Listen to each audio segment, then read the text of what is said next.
ভগৱন্তক বাদ দি দেৱ দেৱতা পূজা কৰিছে তেওঁলোকে ৩৩ কোটি দেৱতাক এই এদিনত সদায় পূজা দিবলৈ সক্ষম হ'বনে বাৰু ৩৩ কোটি বাৰ পাৰিবনে কেতিয়াও নোৱাৰে সমস্তৰে সৃষ্টিকৰ্তাই হ'ল প্ৰভু ভগৱন্ত সেইকাৰণে কৈছে ভগৱন্তক বুজিলেই সমস্তই পায় এতিয়া আমাৰ কথা হ'ল যে আমি তেনে যজ্ঞ নহয় আমাৰ কলিযুগত কলিৰ যুৱকসকলে এই যজ্ঞ কৰিব লাগে ব্ৰত কৰিলেও কি হ'ব আগৰ ব্ৰত কৰে বোলে বায়ু সেৱন কৰিয়েই গোটেই থাকি যায় নাৰীবাৰে এমাহলৈকে ব্ৰত কৰে যেনেকে থাকে এতিয়া আমাৰ পাৰিব এদিন ব্ৰত কৰিলে তাহাঁতক কি লাগিব বোলে সময় নিজে বনাই ল'ব যে ৰাতিপুৱা এবাৰ খাম আৰু আকৌ গেলি দুপুৰ সময়ত এবাৰ খাম চাওকচোন এটা দিনো আমাৰ সকলো পানী নোখোৱাকে থাকিব নোৱাৰে এই মুছলিমসকলে ৰোজা কৰে নহয় বাৰু ৰোজা পালন কৰে তেওঁলোকেও কি কৰে জানেনে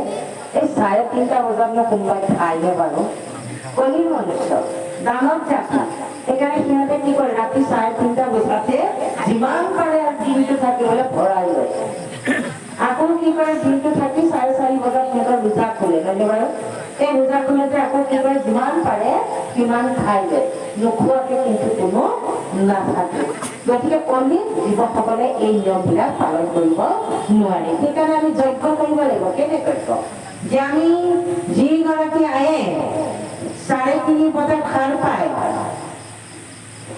নিজৰ কৰণীয় কৰ্তব্যবিলাক কৰি লয় ঘৰ চোতাল সৰাৰ পৰা ধৰি সমস্যা আৰু আমাৰ আগৰ দিনৰ মাতৃসকলে এই কথাবিলাক নাজানিছিল কিন্তু তেওঁলোকে প্ৰকৃত ধৰ্ম পালন কৰিছিল আমাৰ আইতাহঁতে তেওঁলোকে ৰাতি জোঠা বাচন থৈ নিদিয়ে আমাৰ কিন্তু এতিয়া দম বাচনকে বেচিনত থৈ দিব ৰাতি পঠিয়াই দিব নহয়নে কিন্তু সেইবিলাক থলেতো আমি ঈশ্বৰ সেৱা কৰিবলৈ আমাৰ দেৰি হ'বই কিন্তু আমি যদি ৰাতিয়ে অকণমান 10 মিনিট খৰচ কৰি আৰু আগৰ দিনৰ আইতাসকলে কি কৰে বাঁহী বাচন নথয় জোঠা বাচন ধুই পখালি সকলো কৰি থৈ আকৌ পাকঘৰত মুচি শেষ হ'ব তেওঁলোকৰ বিশ্বাস ৰাতি ঘৰ জেউতি ৰুটি লক্ষ্মী আয়ে আহি পাক খালি খাই বুলি বিশ্বাস আছে যদি লেতেৰা দেখে তেওঁ নোসোমায় সেই ধৰ্মই হৈছে প্ৰকৃত ধৰ্ম তেওঁলোকে বিশ্বাস কৰিছে আমাৰো কিন্তু সেই একেই আমি ৰাতিপুৱাই গুৰু যি পাকঘৰ ৰান্ধি বাঢ়ি হোৱাৰ পাছত সকলো চিজিল কৰি মুচি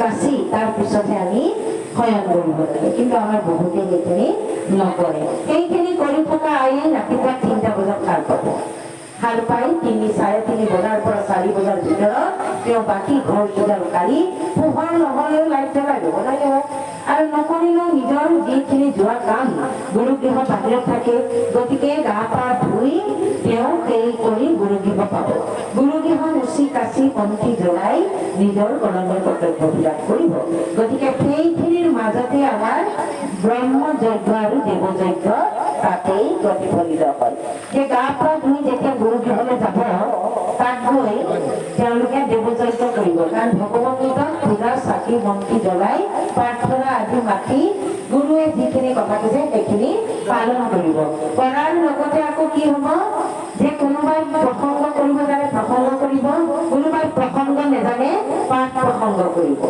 পাঠ একাধ্য পঢ়িব পঢ়ি হ'লেও মানে নিজক স্থিৰ কৰি ওলাই আহিব সেয়াই হৈছে ব্ৰহ্মযজ্ঞ হ'ল শাস্ত্ৰ আদি পাঠ কৰা পঢ়া আৰু দেৱযজ্ঞ হ'ল যে চাকি বন্তি গুৰুগৃহ মুচি ভক্তি প্ৰদীপ জ্বলাই নিজৰ গুৰুমুখে কিছুমান পানী কিনিলে সৈতে ভগৱন্তক ভজিব পৰাটো প্ৰাৰ্থনা কৰি তেওঁ সাক্ষাৎ কৰিব পৰাটো গতিকে সেইখিনি কৰ্ম এই দুটাতে দেৱযজ্ঞ আৰু ব্ৰহ্মযজ্ঞ হৈ যায় তাৰপিছতে নিৰ্যজ্ঞটোৱে হৈছে সাংসাৰিক ধৰ্মৰ এটা ডাঙৰ ধৰ্ম এই নিৰ্যজ্ঞৰ অৰ্থ হ'ল অতিথি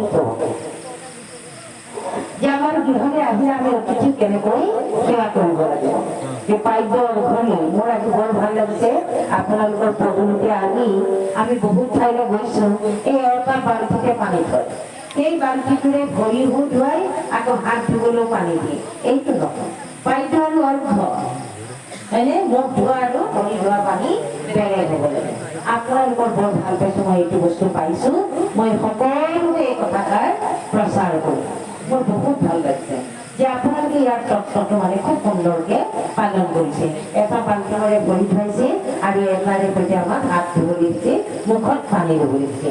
এইটোৱে হ'ল আমাৰ প্ৰকৃত কাংসাৰী ধৰ্ম। অতিথি সেৱাৰ এয়া কাম। এতিয়া পদূলিৰ মূৰতে ভকত দেখিলে বোলে আদৰি আনিবা, হয়নে বাৰু? পদূলিৰ মূৰতে